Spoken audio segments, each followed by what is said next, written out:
Que vous allez bien déjà, parce que je vous ai demandé quand je suis arrivé. Et vous avez dit que vous allez bien. Que Dieu soit béni. Et merci au pasteur encore ce matin pour le privilège de vous avoir devant moi pour parler du sujet, travailler en équipe pour accomplir le plan de Dieu. Ok. Hier, on a examiné le texte de Éphésiens chapitre 4 pour voir en réalité le plan de Dieu. Voilà. On a vu déjà, on a regardé, on a examiné, on a vu le plan de Dieu. Et maintenant, aujourd'hui, comment faire alors pour travailler ensemble pour que le plan de Dieu s'accomplisse? Pas pour que le plan de quelqu'un, parce que c'est le plan de Dieu qui est primordial. Est-ce qu'on est tous d'accord? Est-ce qu'on est d'accord que c'est le plan de Dieu qui est... Ouais. D'abord, ce n'est pas primordial, c'est le plan de Dieu. Il est unique. Donc, il n'y a pas un autre, il n'y a même pas un plan secondaire. Voilà, il n'y a pas un autre plan qui va venir. Il n'y a pas le plan B avec Dieu. C'est le plan A, c'est le A, c'est le A, c'est seulement le A. Ouais. Est-ce qu'on est d'accord? Ok. J'ai envie de vous demander qu'est-ce que vous avez retenu de tout ce qu'on a dit hier. Pour que la suite soit claire aussi. Comme j'ai dit, hier c'était la base avec ce que nous avons lu. C'était la base. Il faut que la base soit claire. Et puis on va construire dessus. Oui. Vous avez un autre micro?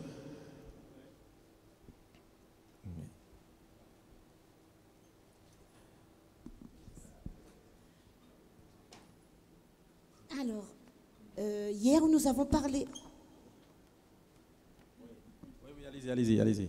Hier on a parlé de la foi. Il faut avoir beaucoup de foi et pour faire l'œuvre du Seigneur. Et selon Éphésiens chapitre 4, verset 1, qui nous parle justement de cette connaissance que nous devons persévérer afin de pouvoir tenir par la foi. Rien ne se fait sans la foi et par l'amour aussi de tous nos prochains afin de se rapprocher les uns aux autres. Super. Qui d'autre? Oui, merci. J'ai retenu que le service, d'abord, il faut être en accord avec son appel personnel. Et après quoi, il faut pouvoir travailler en harmonie avec les autres, dans l'amour, la patience, la paix. Et en troisième position, on a parlé aussi des différents ministères. D'accord. Qu'il y avait plusieurs classes, que chacun devait retenir dans quelle classe, à quelle classe il appartenait. Et qu'en fonction de la classe à laquelle on appartient, chacun a quelque chose à faire et que le but principal, c'était de bâtir le corps de Christ et pour qu'on puisse être tous matures. Le but quoi? Le but ultime de toutes ces classes de formation, c'était de construire, bâtir le corps de Christ. Le corps de Christ, c'est quoi? L'Église. D'accord, ok. Et pour qu'elle puisse atteindre la taille de Christ, la taille adulte. Donc, il faut qu'on soit mature. Donc, bon, pour résumer, c'est ce que j'ai compris. Oh là là, ok. Qui encore? Oui. Ah ouais? Oui, allez-y. C'est ça, plusieurs membres, un seul corps. Plusieurs membres, un seul corps. Ok.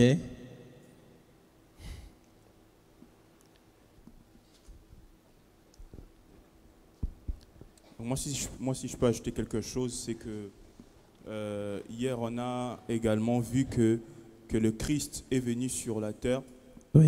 Qu'il est venu sur la terre pour amener des prisonniers avec lui, des prisonniers de l'Évangile, des prisonniers de Christ au ciel, comme vous le disiez hier, pour faire un stage. C'est moi qui ai ajouté ça. Oui. Non, mais c'est pour dire qu'il est parti pour les former, pour faire des dons à l'Église. C'est les 5 ministères que vous citiez hier. Et les 5 ministères ne travaillent pas seuls.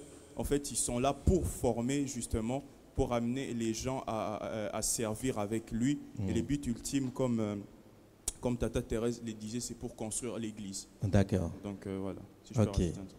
Ok. Ah oui, il y a les mecs qui sont là-bas.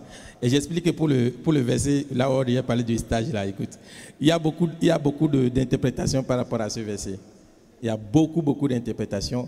Mais je pense que je vous ai donné, je pense que je vous ai donné la meilleure interprétation. Ah ouais, je vous ai donné la meilleure interprétation. Ah. J'ai regardé avant de venir une étude approfondie sur le thème du futur où on parlait de différentes interprétations. Ouais. Je t'assure. Ouais.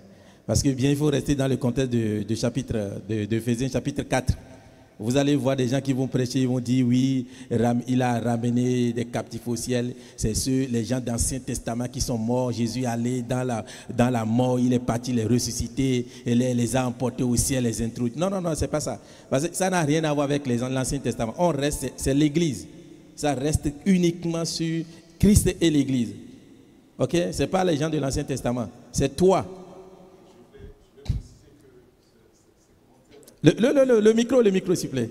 Parce que là, il faut que le son soit là-bas aussi. Ouais. C'est pourquoi je vous dis, c'est en termes de causerie ce matin. Donc, ok, ça va être bien comme ça. En fait, ces commentaires déconstruisent même ce point de vue qu'il est venu avec des gens de l'Ancien Testament pour les amener au salut. Il déconstruit chaque position avant de clarifier qu'il s'agit en réalité de nous qui avons abandonné nos vies à Christ et qui sommes devenus maintenant à l'image de l'apôtre Paul de vrais prisonniers de Christ qui sommes portés dans son royaume et qui sommes des dons ensuite pour...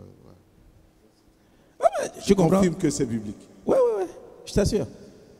Et quand tu comprends comme ça, même toi-même l'image que tu as sur toi, ça doit changer.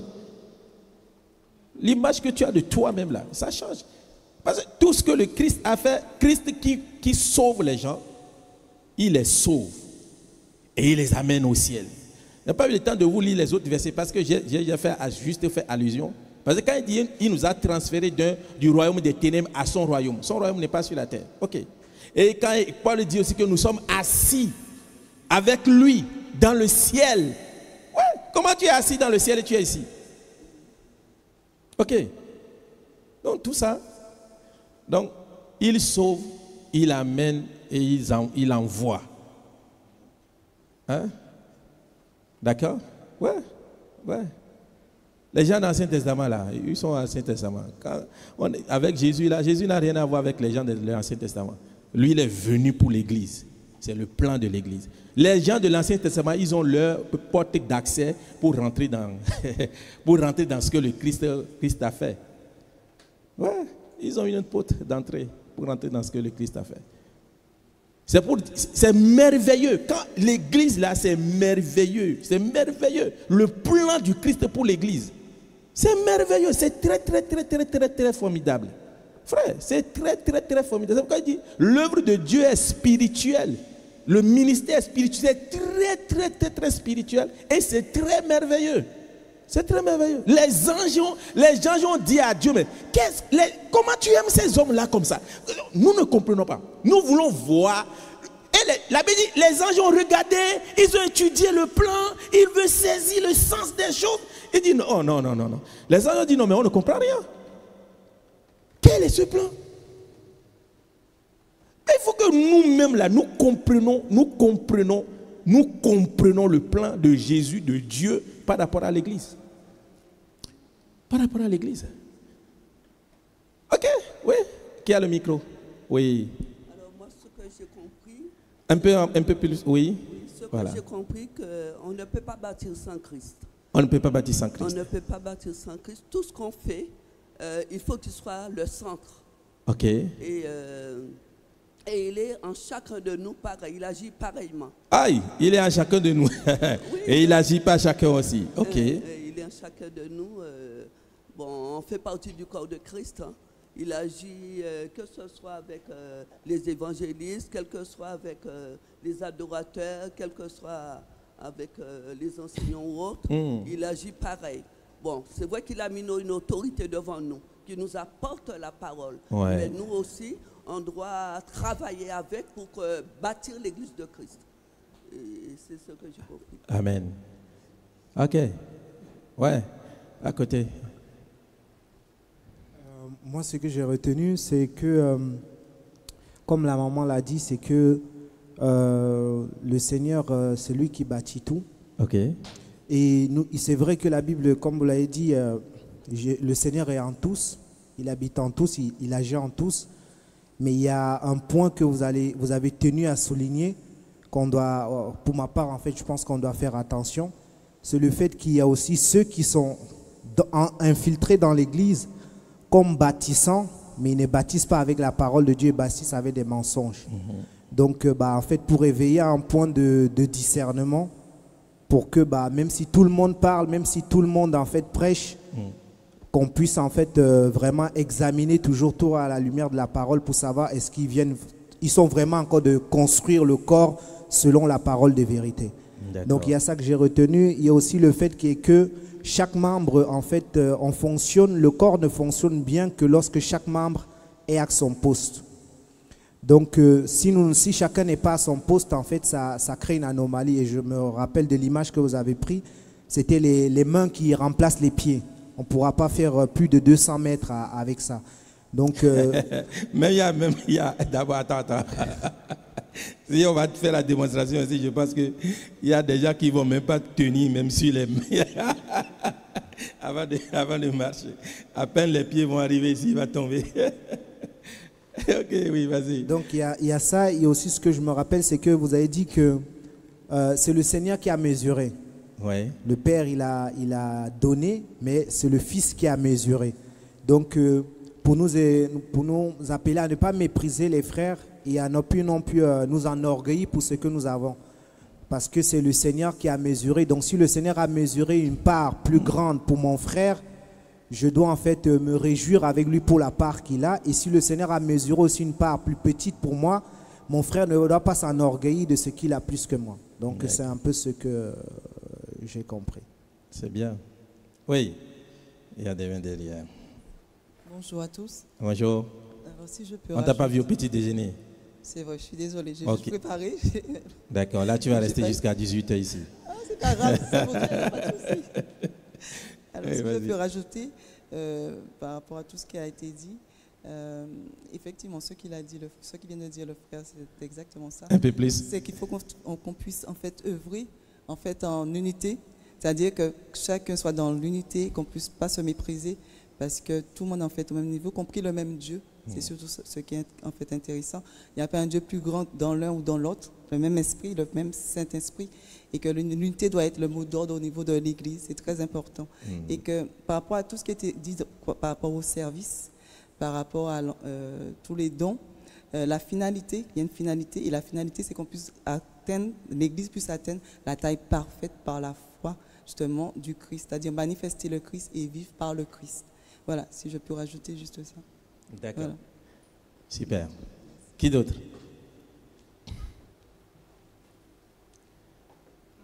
Il n'y a plus personne. D'accord. Ok. C'est bien. C'est bien. Voilà. C'est bien tout ce que vous avez dit. Donc on comprend l'appel et Paul qui nous invite à vivre en accord avec notre appel. Chacun. Partout où nous sommes. Vous voyez bien l'image? Chacun. Quand je suis seul, c'est important. Chacun. Donc ça dit que la vie chrétienne ou la vie de service, c'est pas à l'église, c'est pas seulement à l'église. L'appel, c'est pas seulement à l'église. En dehors de l'église. Ok? Tu vis en accord avec ton appel. Chacun. Maintenant, quand on se retrouve ensemble, chacun avec son appel, on se retrouve. On va faire quoi? On doit vivre aussi en accord, les uns avec les autres, dans l'unité et le lien de la paix que le Saint-Esprit utilise pour nous garder ensemble.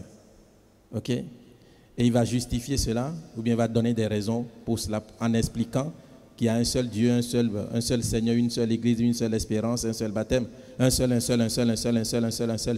7. C'est 7. Quand vous comptez. 7. Pour convaincre qu'il faut être un. Ah oui, pour convaincre. Ici dit il y a un seul. C'est juste pour convaincre. Pour ce qu'il vient de dire en haut, dans le verset. On peut déjà afficher. Ouais, regardez. D'accord? C'est juste pour convaincre. Un seul. Tous. Un seul, tous. Pour convaincre de ce qu'il a dit au verset 2.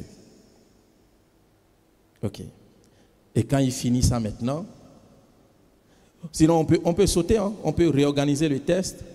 Quand il dit le lien de la paix qui va réunir et tout ça, quand il quitte là, normalement, si les gens sont convaincus, maintenant il quitte là, il va faire quoi? Il va parler maintenant de comment le Christ a alors donné des dons. Des dons à l'église.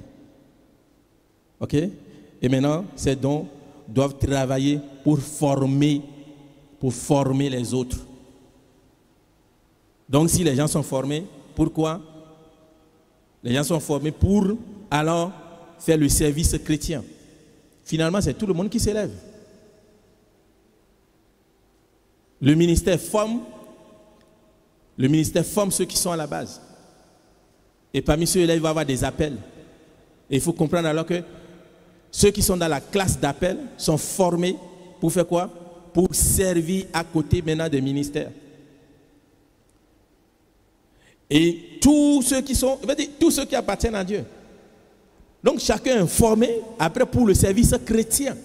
Pour le service chrétien. C'est tout le monde.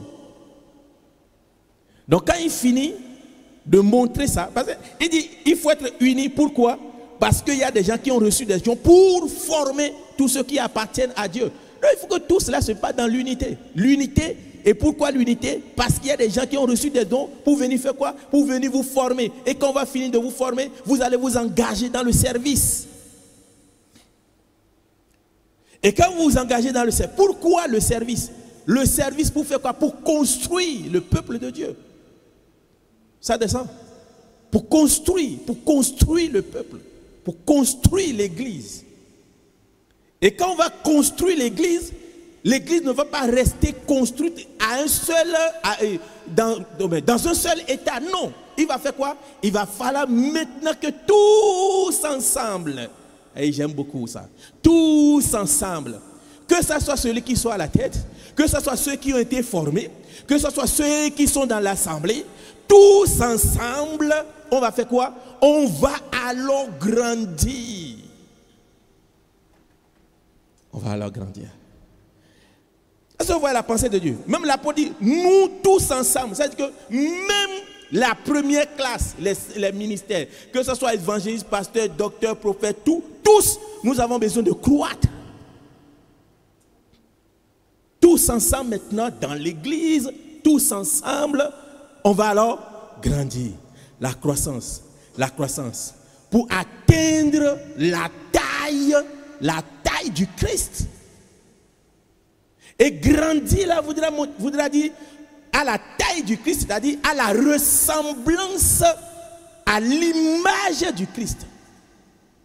Et seulement, ce n'est pas seulement dans ce verset que l'apôtre Paul, quand vous voyez Paul parle beaucoup du fait que nous sommes appelés à être à l'image du Christ. Le but principal, le but final même de Dieu, c'est que les hommes ressemblent à Jésus. Les croyants ressemblent à Jésus. Comment? Pas physiquement, mais dans le comportement, le caractère, le cœur, l'esprit et l'âme. Ressemblent alors à Christ. C'est le but principal de Dieu. Ici, dans cette église, quand Dieu vous regarde, qu'est-ce qu'il attend?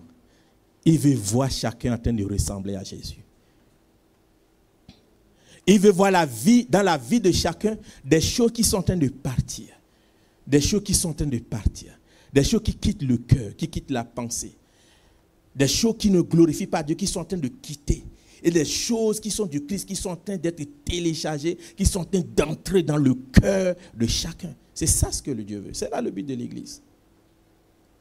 Tout le travail qu'on fait dans l'église, prédication, enseignement, adoration, louange, toutes ces choses ont pour le but de construire et de bâtir le cœur du chrétien à la ressemblance du Christ. À la ressemblance du Christ. Maintenant, ce matin, la première des choses dont je vais parler. Quel va être l'élément capital? L'élément capital. Je dis l'élément capital, il y a beaucoup. L'élément capital, le premier dont je vais parler maintenant, quel est l'élément capital qui va permettre à chacun de nous, de faire bénéficier aux autres ce que nous faisons comme service? L'élément capital. Parce que nous avons dit, le service que nous faisons, c'est pour construire. Ok? C'est comme quand tu sais, c'est comme le maçon qui travaille. Avec son outil en main, il prend la brique, il prend le ciment mélangé avec du sable et il le pose. Et il met la brique. Il fait encore, il pose, il monte les briques et la construction monte. Avec ton service, qu'est-ce qui va te permettre de bâtir l'église et de bâtir les autres? Parce que bâtir l'église, ici, il faut comprendre que c'est bâtir la vie des autres. C'est-à-dire, c'est d'apporter quelque chose au cœur de la sœur, au cœur du frère, pour que spirituellement, ils se sentent mieux et ils grandissent spirituellement. Ah ouais? Tous ceux qui servent à l'église participent à la construction de l'église. Je dis ça autrement. Tous ceux qui servent, tous ceux qui sont dans les services, participent à la croissance spirituelle de chaque membre de l'église. De chaque membre de l'église. Et ça doit être là le but pour lequel nous servons Dieu. Le but pour lequel nous servons Dieu. C'est que chaque personne puisse gagner quelque chose, recevoir quelque chose. Même si c'est toi qui sers le café aux gens, ta façon de servir le café doit encourager les gens. Amen. Ouais. Quelqu'un qui se sent méprisé, qui vient à l'église et la personne voit comment tu l'as accueilli et comment tu lui as présenté le café, il va dire non, ce n'est pas possible. Parce que dans ta façon de lui présenter le café, il se sent honoré et aimé. Il va dire, hey, je ne savais pas que quelqu'un pouvait m'aimer comme ça. Je ne savais pas que quelqu'un pouvait prendre soin de moi comme ça. Ah ouais?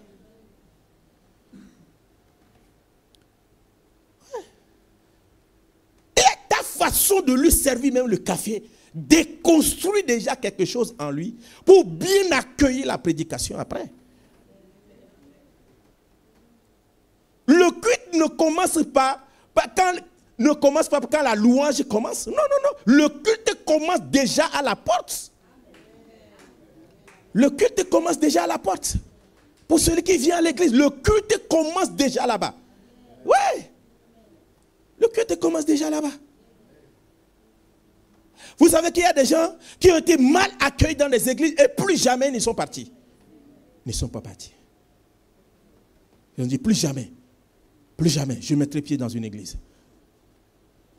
Et ils sont perdus. Un accueil mal, un mauvais accueil a fait que quelqu'un s'est détourné de la foi.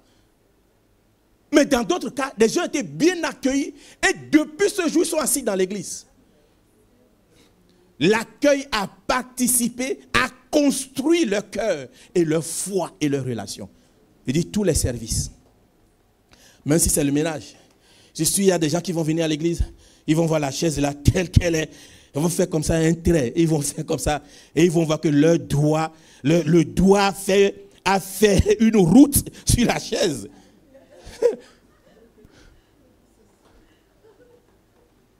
Et pour s'asseoir, il regarde à côté, Non, parce qu'il arrive dans l'église, tout est sale. Mais aussi un service de ménage qui va être là, tout est propre. La salle est aspirée, nettoyée, les chaises, tout est en ordre. Non, il rentre comme ça, il dit, oh waouh, tout est propre, bien disposé. Vous savez que la propreté, la bonne disposition contribue à un bon état d'esprit. Oui, oui, oui. Quand tout est propre, regarde même, je ne sais pas, mais regarde même, chez toi même, quand tout est propre chez toi, regarde comment tu es à l'aise. Oui, Regarde comment tu es à l'aise. Le salon est arrangé, la chambre est arrangée, le lit est arrangé, tout est arrangé. Tu es à l'aise, tu n'as même pas envie de sortir de chez toi. Tu n'as même pas envie de sortir de chez toi. Mais il y a d'autres personnes, quand tout est en désordre chez eux, vous n'allez jamais les voir à la maison. Parfois, les gens n'ont pas envie de rester chez eux, mais ils vont croire que c'est juste parce que tout est en désordre. C'est tout. C'est ce qui est en train de te chasser de chez toi. Tu as fini le travail à 15h, tu dois rentrer, mais tu ne veux pas rentrer. Tu vas faire Châtelet, Gare du Nord et tout, et c'est à 20h tu vas rentrer. Et toi-même, tu ne sais même pas pourquoi tu es en train d'aller de magasin en magasin. Tu vas de magasin en magasin parce qu'il y a la maison là. Ce n'est pas ordonné. C'est tout. C'est tout. Et je dis, quand on ramène ça à l'église aussi, c'est pareil. Quand quelqu'un entre à l'église, il voit que c'est aspect, tout est en ordre, tout est bon, il a envie de s'asseoir. Il va dire non, tel que tout est fait, tout est arrangé là, tout est... Oh non. Non, il doit y avoir de bonnes choses ici. Ça donne aussi un signal. Ça donne un signal. Un signal. Ça donne un signal. Quand il rentre et que tout est bien fait comme ça, je dis non. Les gens là qui sont ici, si tout est comme ça, ça veut dire que leur esprit même est bien organisé et il doit y avoir de bonnes choses qui vont sortir d'eux. Ouais. Et il va s'asseoir. Donc c'est pour dire, même le ménage va à un message, à une contribution à faire sur la foi des gens. Mais quel va être l'élément capital? Cet élément qui va être derrière. Pour faire même que quand tu fais le ménage, ça contribue à la foi de quelqu'un. Ça contribue à la construction de l'église. À la construction de l'église. C'est pareil. C'est pareil pour les chants. C'est pareil pour la prédication. C'est pareil pour l'intercession. Quand cet élément manque, tu peux prier pour l'église. Tu peux prier pour l'église 7 heures par jour. Mais il n'y aura pas d'impact. On va découvrir l'élément, vous voulez? Ok, allons-y. 1 Corinthiens chapitre 13. Les 4 premiers versets. 1 Corinthiens 13. Tu es avec quelle version? Non, là, on est dans Ephésiens 4, là. Ok.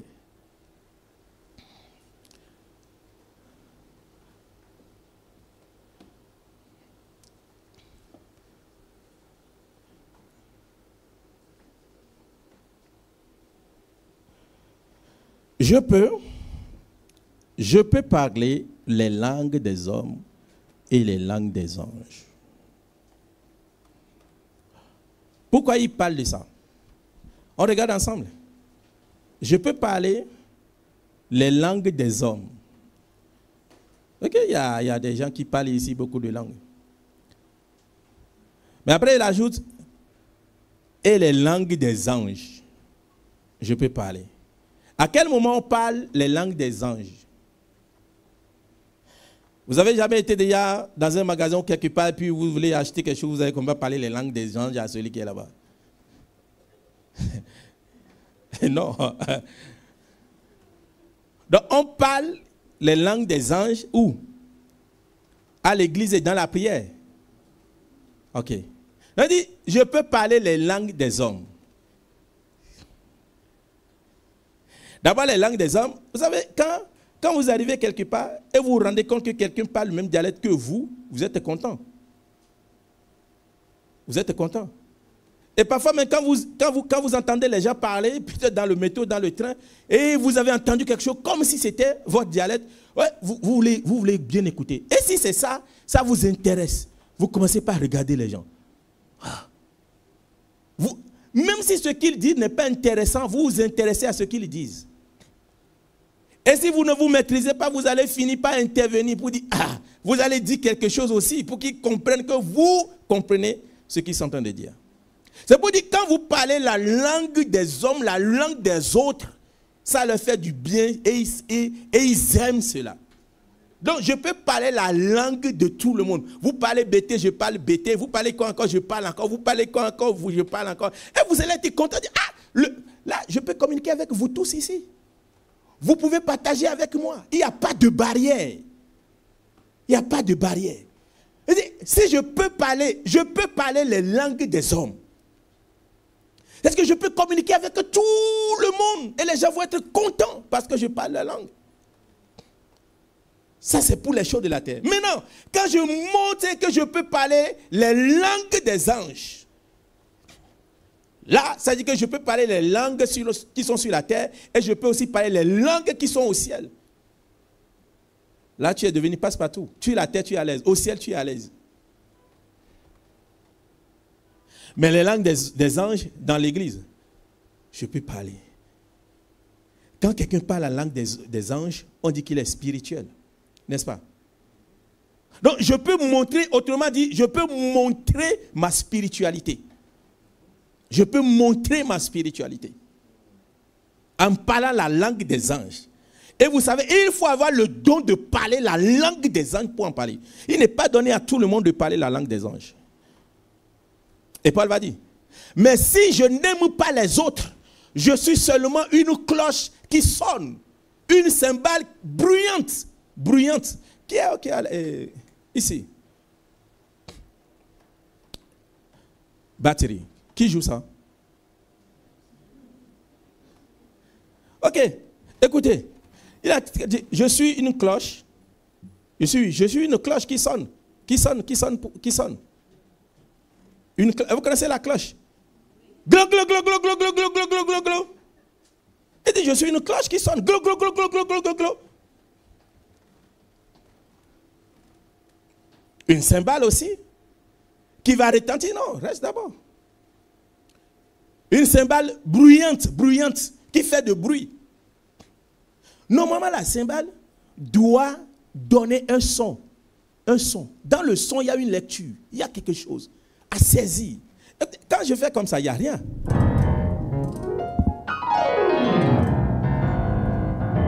Ça veut dire quoi? Qu'est-ce que vous avez compris? Rien.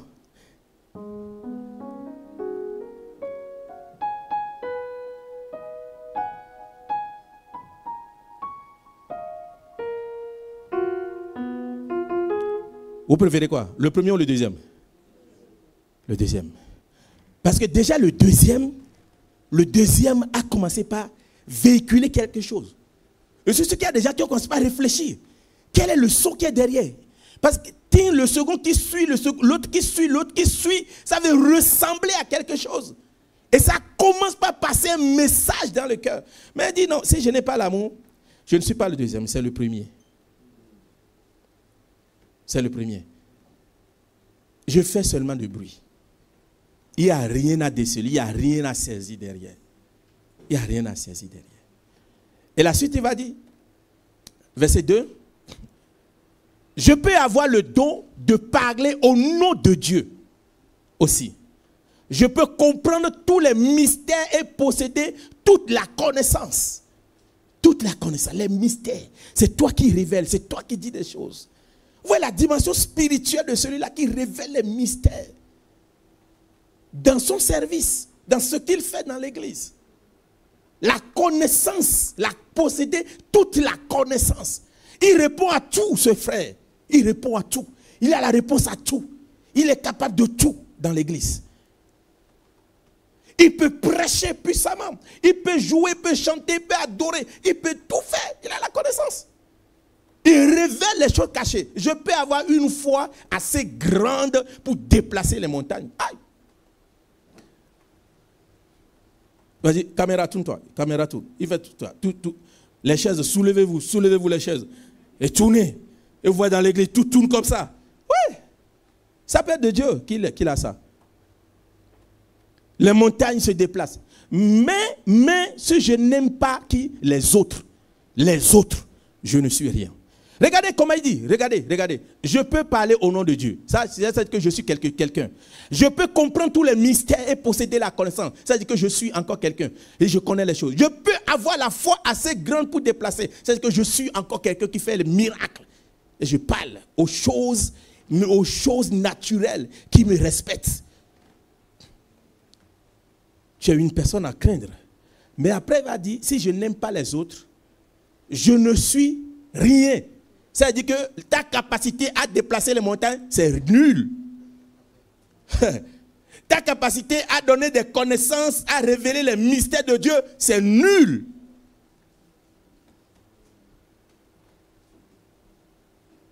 On reste là. C'est-à-dire que quand je suis dans l'église, quel que soit le service que je fais, quel que soit le travail que je fais dans l'église, si je n'aime pas les autres, mon service est nul. Mon service est nul. Mon service est quoi? Mon service est nul devant Dieu. Parce que mon service ne construit personne. Mon service ne construit personne. Le canal par lequel le service que nous rendons à l'église, le canal par lequel notre service passe pour aller vers les autres, pour les construire, pour les bâtir, pour les édifier, pour les faire grandir spirituellement. Ce canal s'appelle l'amour. Ce canal s'appelle l'amour. Quand je suis assis ici et je joue le piano, même si les gens sont contents, frère, mets le volume un peu s'il te plaît.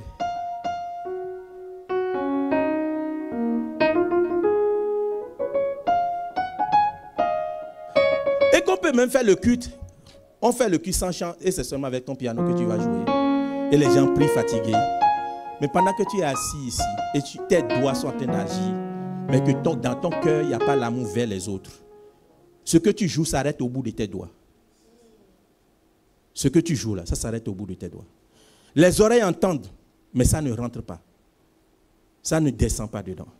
Parce que, normalement, ce que tu joues, hein, je donne l'image, hein, ce que tu joues va passer par où? C'est pas ça, ça va passer par les enceintes pour aller vers les autres. Ce que tu joues doit rentrer dans tes bras, monter dans ton cœur, et c'est de ton cœur que ce que tu joues va se dégager vers les autres. Et les cœurs vont recevoir. Ce n'est pas les oreilles. C'est le cœur qui reçoit. C'est pourquoi il dit, c'est le cœur qui transmet. On ne transmet rien spirituellement autre que par le cœur. Les choses spirituelles se transmettent par le cœur. Les choses spirituelles se transmettent par le cœur. Et l'interrupteur ou le variateur qui bascule les choses pour que les gens reçoivent qui est dans le cœur, c'est l'amour. Si dans ton cœur, c'est basculer sur autre chose que l'amour, ça ne va pas passer. C'est comme le courant, ça ne va pas passer. Mais quand c'est basculer sur le point amour, quand ça vient dans ton cœur, ça passe et ça va vers les autres. Ça va vers les autres. Ça va vers les autres. C'est l'amour des autres. Ce n'est pas l'amour de ce que tu fais. J'aime chanter, j'aime prier, j'aime prêcher, j'aime intercéder, j'aime jouer. Ce n'est pas ça. Non, ce n'est pas ça. Tu peux aimer faire, aimer jouer, aimer servir, mais que ton service ne soit pas utile. Tu peux maîtriser n'importe comment, avoir toute la compétence possible et aimer ce que tu fais, mais là, tu es dans l'amour de ce que tu fais et ça s'arrête là. C'est toi qui profites. Personne d'autre ne profite de ce que tu fais. De ce que tu fais. Personne d'autre. Si tu es sur ton piano, tu vas jouer et fermer les yeux. Oh, comme ça. C'est toi seul qui vis. Tu vis. Ce que tu vis là, les autres ne vivent pas. Ouais. Ce que tu vis, tu vis ça seul. Ça ne sort pas. Parce que ce n'est pas basculer. Ce n'est pas basculer sur l'amour.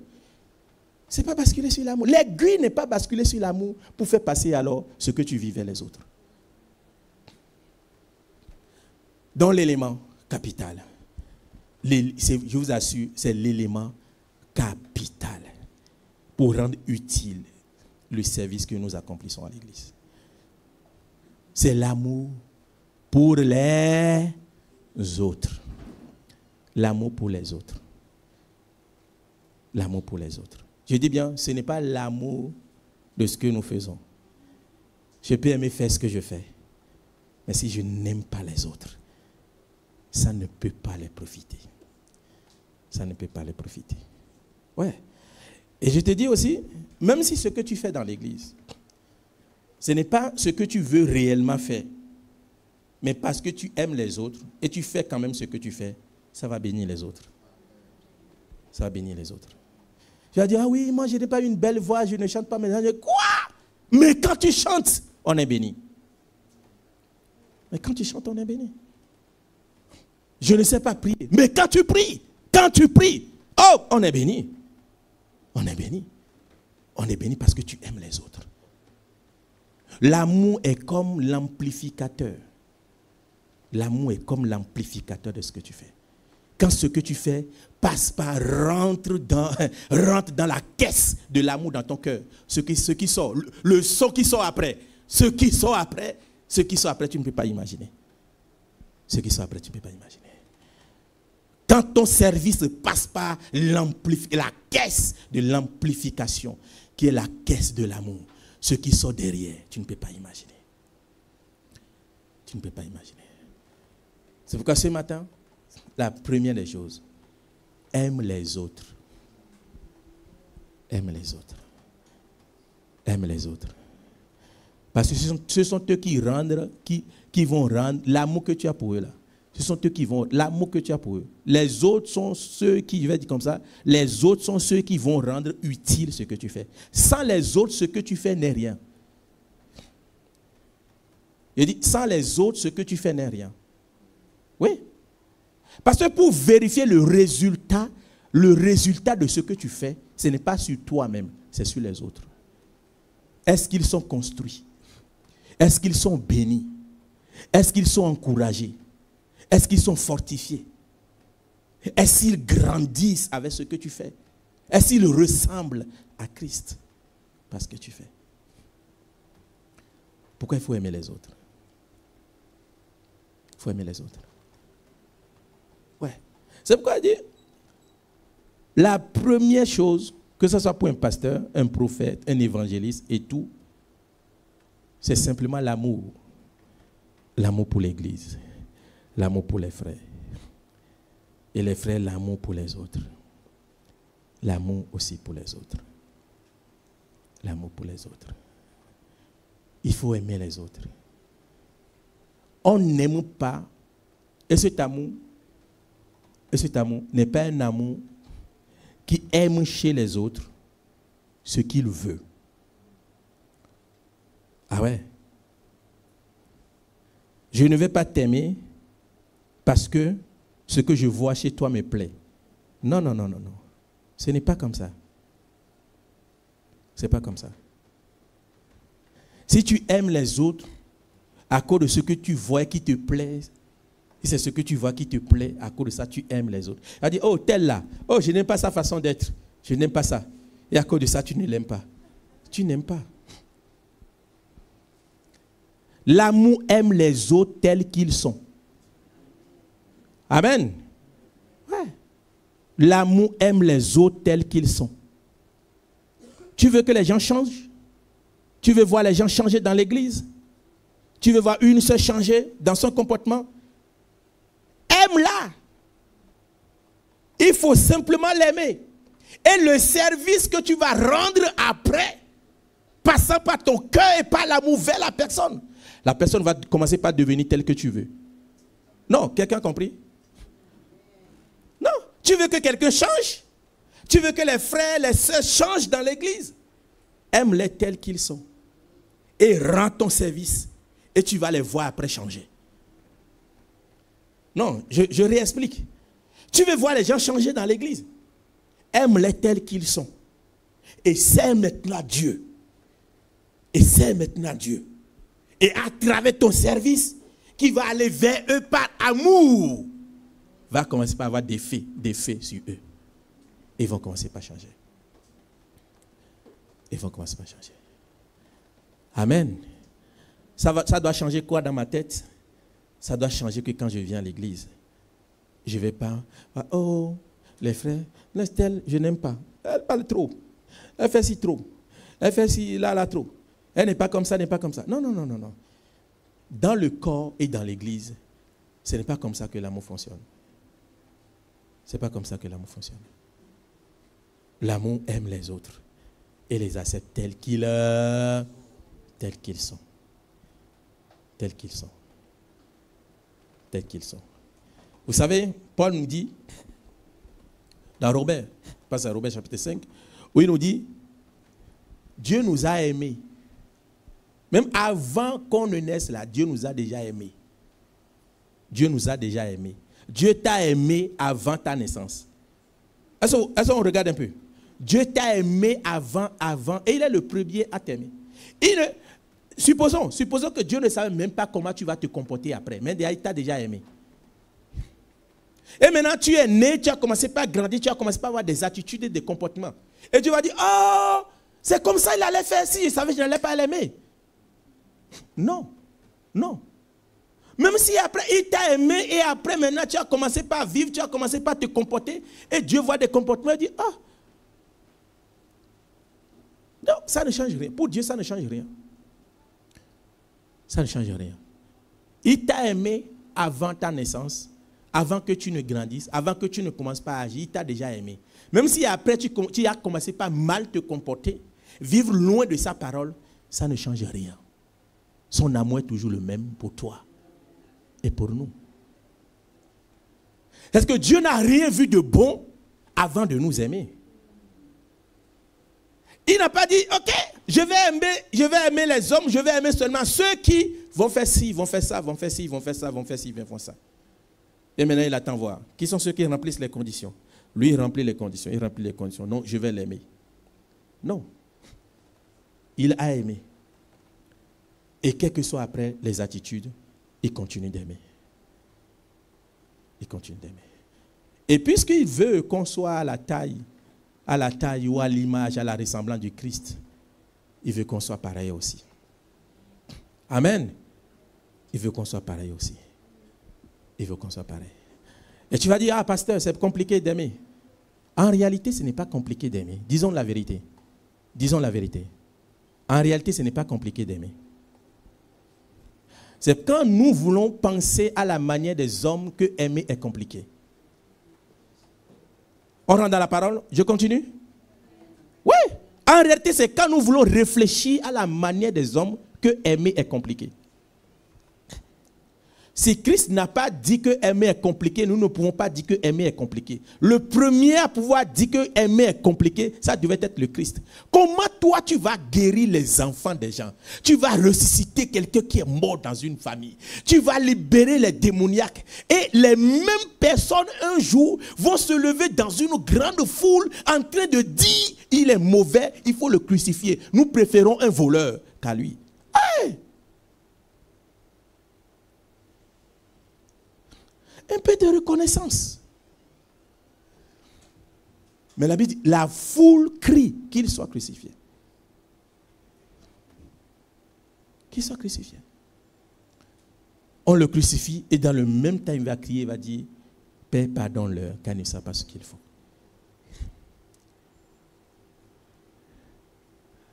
Aimer devient compliqué lorsque nous pensons à la manière des hommes.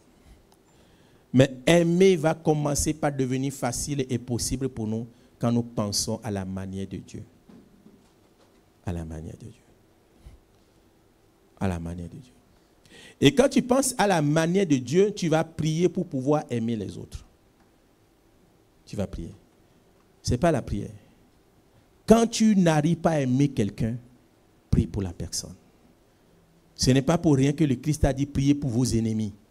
Bénissez ceux qui vous maudissent. Parce que derrière, il y a une puissance. Derrière cette prière, il y a une puissance. Il faut essayer. Quelqu'un qui t'a énervé, essaie de prier pour la personne. Ça va être difficile.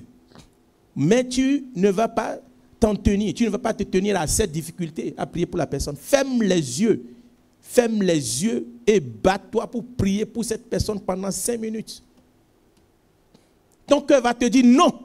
Ton âme va se révolter, dire non. Toi, si tu dis à ton âme, calme-toi, je prie pour lui. Ouais, je prie pour lui. Il m'a énervé, mais je prie pour lui. Et je le bénis, que Dieu le bénisse, que Dieu l'élève. Ton cœur va dire non. Tu dis non, mon cœur, calme-toi. Je suis en train de prier pour quelqu'un. C'est en train de prier pour quelqu'un. Ouais, c'est en train de prier pour lui. Et tu dis à ton cœur de se calmer et tu pries, tu pries, tu pries, tu pries, tu pries, tu pries. Ne te dis pas que ça ne vient pas de ton cœur. Même si ton cœur est en train de rejeter la prière, ta bouche n'a qu'à seulement parler. Parce qu'à force de parler, à force de prier, ton âme va finir par se calmer. Elle dit, ah, il est décidé, hein? Il est décidé. Ouais, il est décidé. Il est décidé. Et tu dis, attends, non, c'est le Christ qui a dit de prier pour mes ennemis, prier pour ceux qui me maudissent, prier pour ceux qui ne m'aiment pas. Et je suis en train de prier. Je suis en train de prier. Et dans ta prière, c'est de là que Dieu va dire, ah, voilà quelqu'un qui veut aimer. Voilà quelqu'un qui veut aimer les autres. Voilà quelqu'un qui veut aimer les autres, malgré les déceptions, malgré tout ce qui est arrivé. Et son esprit est là avec toi. Son esprit est là avec toi. Dans l'équipe, on t'a énervé. Et tu dis, la prochaine réunion, moi, je ne serai pas là. Tu ne seras pas là. Pourquoi? Pourquoi tu ne seras pas là? Hey! Personne ne m'aime dans l'église. Qui t'a dit que personne ne t'aime dans l'église? Toi, tu aimes les autres? Aime les autres. Personne ne m'aime dans l'église. Ce n'est pas toi qu'on veut. C'est-à-dire, quand tu dis personne ne m'aime, qu'est-ce que tu es en train de dire? Tu es en train de passer un message caché. C'est-à-dire que tous les autres doivent se concentrer sur toi seul. Ah, c'est ce que tu veux. Tout le monde se concentre. Et toi, tu fais quoi? Tu fais quoi par rapport aux autres?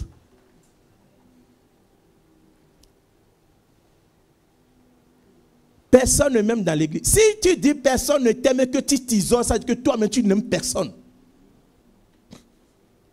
Ouais. Ouais. Si tu penses que personne ne t'aime à cause de ça, tu vas t'isoler, ça veut dire que tu n'aimes personne. Sinon, si tu aimes quelqu'un dans l'église, malgré que les autres ne t'aiment pas, lève-toi vers la personne. Pas pour aller parler des autres. Pour dire, ah, on ne m'aime pas. Non, non, non, non, non, non, non. Ce n'est pas pour les autres. Mais va vers la personne. Pour le bien de la personne.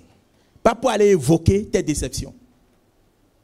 Mais pour aller témoigner ton amour à cette personne. Pour aller témoigner ton amour à cette personne. Éphésiens 4. Éphésiens 4. Éphésiens 4. Dès le début, surtout le verset 2.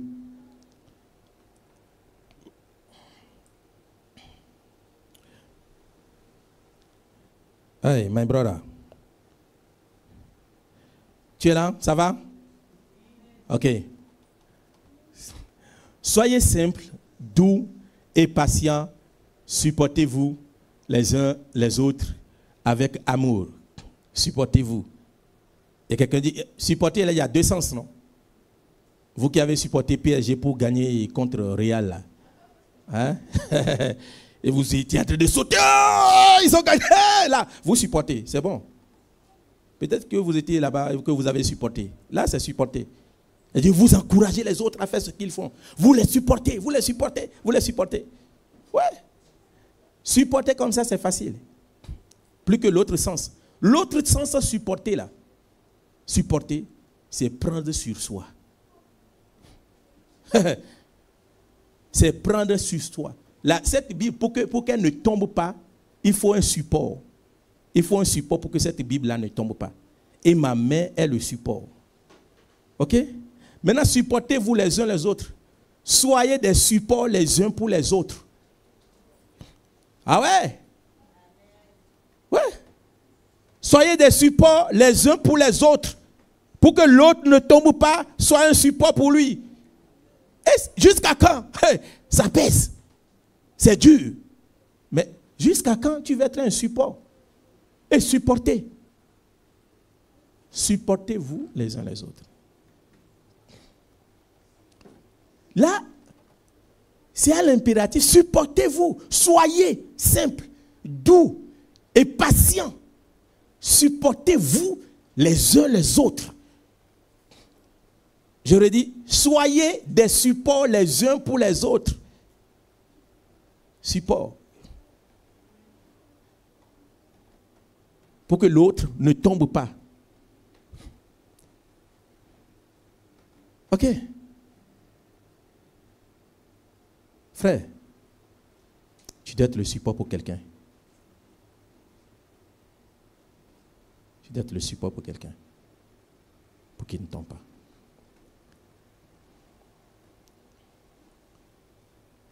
Ce qui voudra dire que si quelqu'un tombe, on ne doit pas se moquer de la personne. Ce n'est pas lui qui est fautif, mais plutôt toi. Parce que tu n'as pas été un support. Si tu as été le support pour quelqu'un, comment va-t-il tomber? Non. Comment va-t-il tomber? Mais malheureusement, parfois, c'est quand quelqu'un tombe là, qu'on va rigoler de ça. On va dire, tu as vu? Non, écoute. Nous sommes en train de parler de la Bible. D'accord? Nous sommes en train de parler de la Bible. Nous sommes en train de parler de l'œuvre de Dieu. Si quelqu'un chute, quelqu'un tombe et que tu vas, ou bien tu vas en parler, t'asseoir et parler de ça, t'en moquer, tu as oublié quelque chose. Tu as oublié ce que Paul a dit. Tu as oublié que c'est toi qui as fait qu'il est tombé. Est-ce que tu as été un support? Est-ce que tu as été un support? Non. Est-ce que tu as été un support? Même déjà dans ton équipe, est-ce que tu supportes les autres? Est-ce que tu es le support des autres dans ton équipe de travail? Quand la personne n'est pas là, oui, c'est lui, toujours lui qui n'est pas là, c'est toujours lui, c'est toujours lui. Mais écoute, est-ce que tu es parti chercher savoir pourquoi il n'est pas toujours là? Pour être un support pour lui, dans ce qui l'empêche d'être là.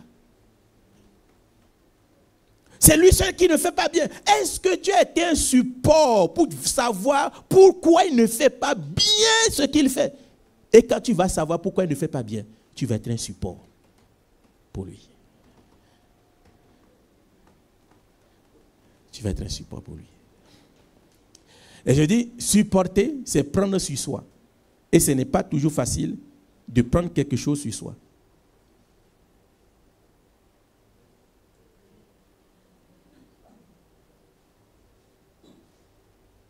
Supportez-vous les uns les autres. Prendre les autres sur toi. Il faut supporter. Et parfois, quand tu supportes, ça peut te faire mal. Très, très mal. Mais là, tu ne dois pas poser parce que non, ça a trop duré. Ça fait trop mal. Mais Paul ajoute quelque chose. Supportez-vous les uns les autres avec amour. L'amour va être alors cette puissance, cette force qui va te permettre de supporter aussi longtemps que possible. Aussi longtemps que possible. Aussi longtemps que possible. Quand je quitte l'église, je rentre à la maison. C'est l'amour qui va te permettre de supporter ton mari et ta femme aussi longtemps que possible. Quand tu vas t'asseoir et quand tu vas commencer par étaler le défaut, tous les poids que cela te cause de quelqu'un par rapport à quelqu'un, c'est que là, tu es en train d'enlever l'amour. Tu es en train d'enlever l'amour. Tu es en train d'enlever l'amour. La suite du verset va dire quoi? Cherchez toujours à rester unis par l'esprit. C'est lui qui vous unit en faisant la paix entre vous. Entre vous. Et là, pour que ton amour puisse tenir et rester longtemps, il faut prier et il faut l'esprit. Parce que pendant que tu pries, l'esprit vient à ton secours. Et l'esprit vient te donner la capacité à tenir et la capacité à supporter. Donc, quel est l'élément capital? L'amour. L'amour. C'est un mot qu'on utilise beaucoup. Mais en réalité, est-ce qu'il a tout son sens? Est-ce qu'il a tout son sens? Et je vous en prie, si vous êtes ici, vous faites partie des gens qui disent « Oh, il n'y a pas l'amour dans l'église ». Qui t'a dit qu'il n'y a pas l'amour dans l'église? Dieu va construire son église, il ne va pas avoir l'amour dans l'église. L'amour est là. Il y a l'amour dans toutes les églises. Maintenant, si tu penses qu'il n'y a pas l'amour dans l'église, c'est que toi, tu dis quelque chose contre toi-même. Normalement, si quelqu'un doit bien parler, il doit dire, personne n'aime dans l'église, sauf moi. Ouais. Normalement, c'est ce qu'on doit dire. Sinon, si tu dis qu'il n'y a pas l'amour dans l'église, c'est que toi-même, tu es concerné. Ok, une bonne remarque. Une bonne remarque qu'il n'y a pas l'amour. Tu as fait une bonne remarque. Mais pour régler ça, ça doit commencer par toi. C'est-à-dire que tu as reçu la révélation qu'il n'y a pas l'amour dans l'église. C'est un appel pour toi, pour que tu travailles, pour que l'amour vienne dans l'église. Ouais. C'est un appel. As-tu constaté qu'il n'y a pas l'amour dans votre équipe? C'est un appel pour toi. C'est un appel. Je suis venu te révéler que c'est un appel pour toi. C'est un appel pour toi. Je dis c'est un appel. C'est un appel de Dieu pour ta vie. S'il n'y a pas l'amour dans l'église. Je dis c'est un appel de Dieu pour toi. Tu dois aller à genoux pour dire Seigneur, comme il n'y a pas l'amour dans l'église, qu'est-ce que je dois faire pour que l'amour vienne dans l'église? Il va commencer par... Je t'assure que Dieu va te répondre. Il va te répondre. Cette prière va vite... Si même d'autres choses, il ne te répond pas, ça, sur le champ, il va te répondre. Je suis sûr, il va te répondre. Il va te répondre. Qu'est-ce que je dois faire? Il n'y a pas l'amour dans l'église, qu'est-ce que je dois faire? Tac, il va te dire ça. Il peut te dire, lève-toi, va voir telle personne. Pas pour aller dire à la personne qui n'a pas l'amour. Parce que pour régler le problème qu'il n'y a pas l'amour dans l'église, Dieu ne va pas te dire, va vilipender, va annoncer aux gens qu'il n'y a pas l'amour dans l'église. Ce n'est pas le moyen pour régler le fait qu'il n'y a pas l'amour dans l'église. Ce n'est pas ce que Dieu va te dire. Mais la première chose qu'il va te révéler, c'est que tu dois te lever et aimer. Ghislaine, aimer. Pardonner, supporter. Et voilà. Et par toi, l'amour va se dégager dans l'église. L'amour va se dégager dans l'église. Si vous êtes dans les services, la première chose, c'est d'aimer les autres. Pas ce que vous faites d'abord, non. Il faut aimer les autres. Et votre service aura d'impact sur la foi et la vie spirituelle des autres. Parce que tout ce que nous faisons dans l'église doit avoir un impact sur la foi, sur le cœur, sur l'esprit, sur l'âme des autres. Et c'est pourquoi vous qui êtes dans des services beaucoup plus spirituels. Si je dis beaucoup plus, tout est spirituel. Hein? Je te dis, même donner du café à quelqu'un est spirituel. Oui, donner du café à quelqu'un est spirituel. C'est spirituel. C'est spirituel. Mais il faut même prier pour bien servir le café. Je t'assure, il faut bien prier. Il faut bien prier même pour servir le café. Parce que tu ne sais pas celui qui va venir après. Tu ne sais pas celui qui viendra pour la première fois. Tu ne sais pas dans quel état la personne sera pour venir. Ouais, il faut prier pour servir le café. Et tu tends la main comme ça pour donner le café à quelqu'un. Le Saint-Esprit va te parler, dis-lui, souris-lui. Mais ton sourire va être un message. Je dis, il faut prier, il faut même avoir le Saint-Esprit pour servir le café et le thé dans l'église. Donc, l'amour est l'élément principal. L'amour est l'élément principal. Que Dieu nous bénisse. Est-ce qu'on peut prier? Est-ce qu'on peut prier le Seigneur? Et j'ajoute encore, écoutez, tout ce que nous sommes en train de dire là, tout ce que nous sommes en train de dire depuis hier, ne pense pas que c'est seulement, c'est-à-dire, nous sommes en train d'entendre pour l'église de Saint-Michel. Non, tu n'entends pas pour l'église de Saint-Michel, tu entends pour ta vie. Amen. Ouais. Tu entends pour ta vie, tu comprends pour ta vie. Et je disais, même si demain tu n'es plus ici et tu vas dans une autre église, tu dois appliquer ce que tu entends. Tu dois appliquer ce que tu entends. Et tu vas devenir un messager pour les autres. Un messager. Tu vas dire aux autres, tout ce que tu entends un jour, il faut répéter. Maintenant, quand tu es ici, aussi longtemps que tu vas être dans cette église, sois un messager de ces choses pour les autres. Ouais. Quand quelqu'un va venir ici, il va croire que bâtir l'église, c'est... Il dit non, non, frère, ici, là, nous, bâtir l'église ici, là, c'est notre but primordial. Tout ce que tu racontes là, ce n'est pas ça le principal. Parce que nous avons compris que le but de Dieu, c'est de bâtir son église. Et nous sommes des acteurs. Je suis un acteur pour bâtir l'église. Est-ce qu'on peut prier le Seigneur? Priez le Seigneur. Et ce matin, si tu penses, je ne dis pas que tu n'aimes pas les autres. Tu aimes les autres, mais c'est compliqué pour toi d'aimer les autres à cause de quelque chose qui s'est passé dans ton équipe. Mais le Seigneur te dit, le Seigneur me dit ce matin, je dois aimer les autres. Je dois aimer tout le monde. Je dois être quelqu'un qui aime les gens, même en dehors de l'église, qui aime. Et il faut prier pour être quelqu'un qui aime véritablement. Et Dieu est prêt pour nous aider à aimer. C'est pourquoi Jésus va nous recommander. Il faut prier pour.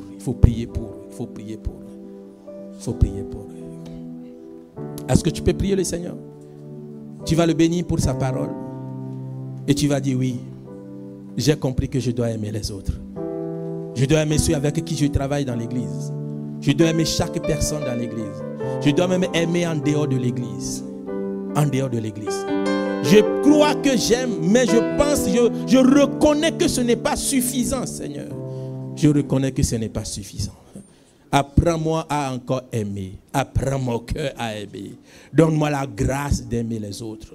Car c'est le canal par lequel ce que je fais passe pour avoir d'impact sur les autres. Pour les édifier, pour les encourager, pour les bâtir dans leur foi, pour les bâtir dans leur relation avec toi. Lève la voix et prie le Seigneur. Seigneur, que ton nom soit béni ce matin, que ton nom soit glorifié. Tu nous as aimés avant toute chose. Tu nous as aimés avant toute chose. Tu nous as aimés avant toute chose. Et dans ton travail, l'amour est la base, l'amour est le canal par lequel nos services a d'impact sur les autres. Et nous en parlons encore, parler de l'amour et parler de l'amour. Et ce matin, nous nous rendons compte que nous avons besoin d'aimer les autres. J'ai besoin d'aimer chaque personne. J'ai besoin d'aimer ton église. J'ai besoin d'aimer les nouvelles personnes. J'ai besoin d'aimer les anciennes personnes. J'ai besoin d'aimer tout le monde, malgré, Seigneur, malgré les comportements, les attitudes, malgré tout, je dois aimer l'amour avant toute autre chose. L'amour avant toute autre chose. L'amour avant toute autre chose. Et nous avons compris que nous devons être un support pour les autres. Des supports les uns pour les autres. Des supports les uns pour les autres. Supporter les autres. Accompagner les autres. Aider les autres. Soutenir les autres pour qu'ils ne tombent pas, pour qu'ils arrivent à accomplir ce qu'ils ont accompli.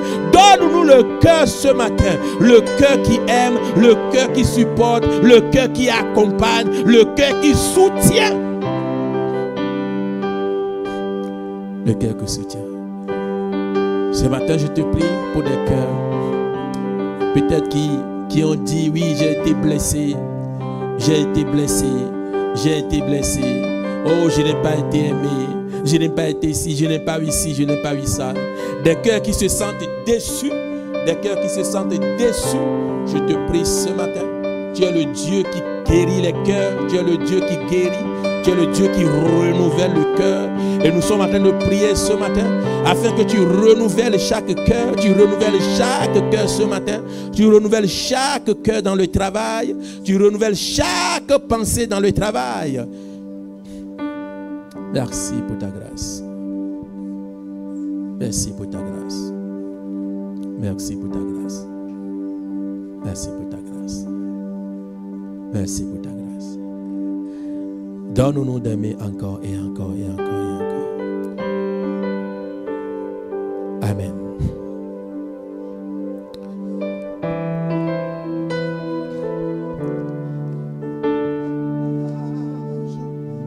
Tu es le même, sans digne de louange,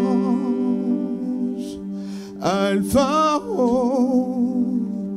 méga tu règnes, ton nom est Yeshua.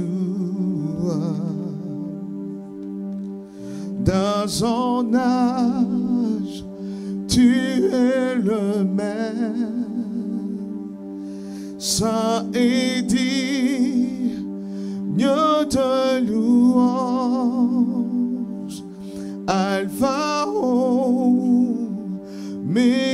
tu règnes, ton nom est Yeshua.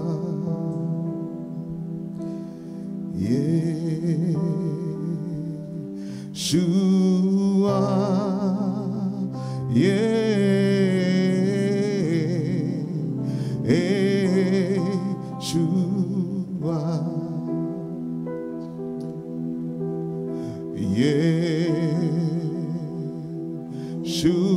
Yeshua,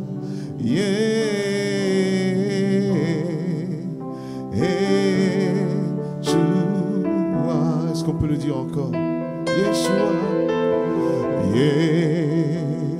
Est-ce que les chants peuvent venir m'aider?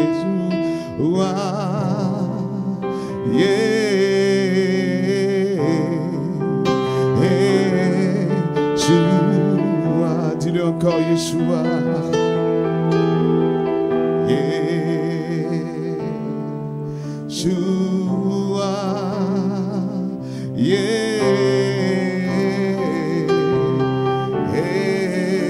Yeshua,